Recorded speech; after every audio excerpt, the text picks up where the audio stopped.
si mateixos són de plena felicitat. Un és inaugurar una escola.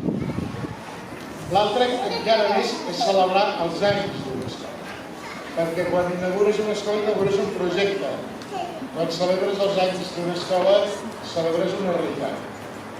L'escola Joaquim Blume, ho ha dit el Quintalampa, ho ha dit el Domingo, ho han dit les mestres i les mares i els exalumnes, ha tingut una història complicada al començament i algunes vegades.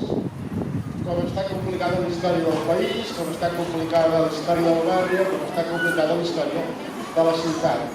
Però l'escola és un exemple de com el barri, com la ciutat i com el país s'ha hagut tirar endavant i s'ha hagut tirar endavant amb optimisme i força. L'escola Joaquim Blume, ho ha dit el pare exalumne, és una bona escola. I és una escola on s'aprèn. Però a més a més on s'aprèn de maneres d'una manera molt diferent de com aprendíem nosaltres. I ara s'aprèn d'una manera molt diferent de com va aprendre el pare exalumne. Perquè l'escola sempre ha sabut en els darrers anys estar al capdavant. És una escola, a més, deia l'alcaldessa, molt lligada al barri, molt lligada a la ciutat, amb ganes de fer comunitat, amb ganes de treballar per la comunitat.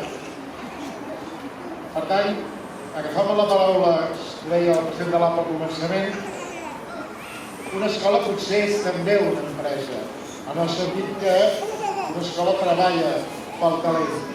Però a Catalunya tenim 5.479 escoles.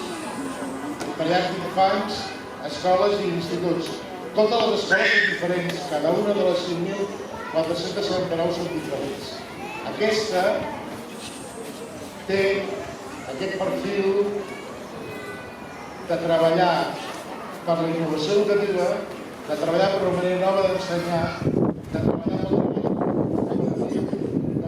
universitat, d'estar al costat del barri, d'estar al costat d'institucions històriques del municipi, de treballar amb l'Ajuntament.